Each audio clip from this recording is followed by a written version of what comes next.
제가 여러분 작년에 가장 고민했던 겁니다. 여러분 2020년에 여러분 법인세법에 어떤 개정이 있었어요? 여러분이 중소기업으로서요. 외상매출금, 미수금 등이 그죠?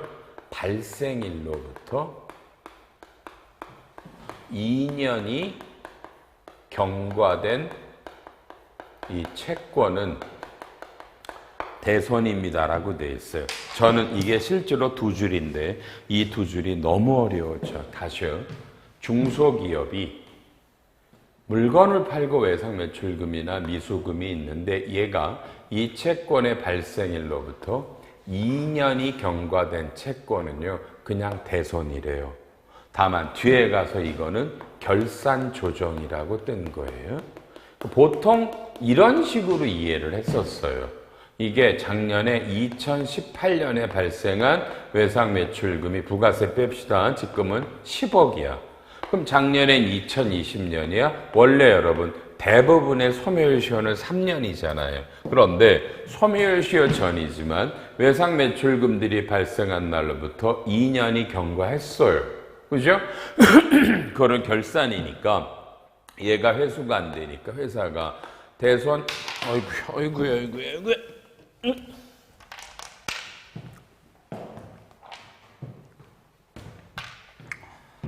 대손 충당금 혹시 충당금이 없으면 대손 상각비하고 대변의 외상매출금 10억이에요.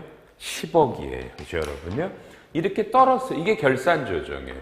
그러면 소멸시효 전에도 떨 수 있구나. 이런 걸로 이해하면서 그래도 이걸 회수하려는 노력을 어떻게 해야 되나 뭐 이런 생각들이 들었는데 나중에 보니까 여러분 전혀 다른 얘기라는 거예요. 전혀 다른 게 뭐냐면 여러분 봐요. 이게 2008년도의 채권이야. 2008년도.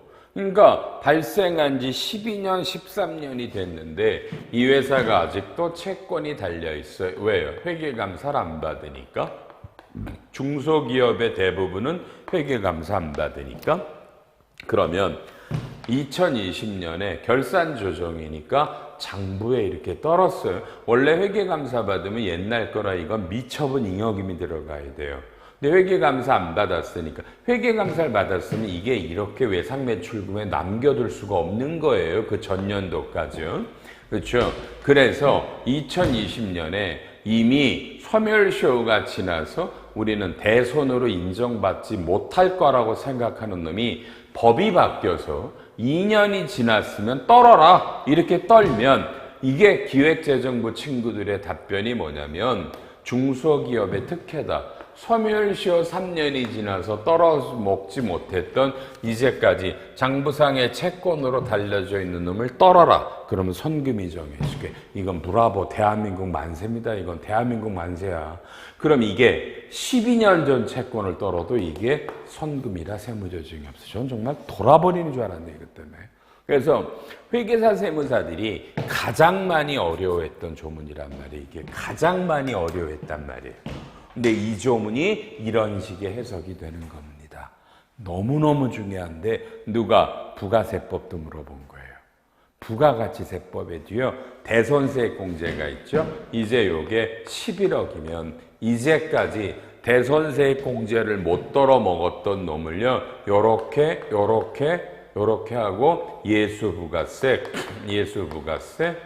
1 이렇게 떨면 대손세액공제가 된다는 거죠. 다만 부가세법에는 여러분 아시죠?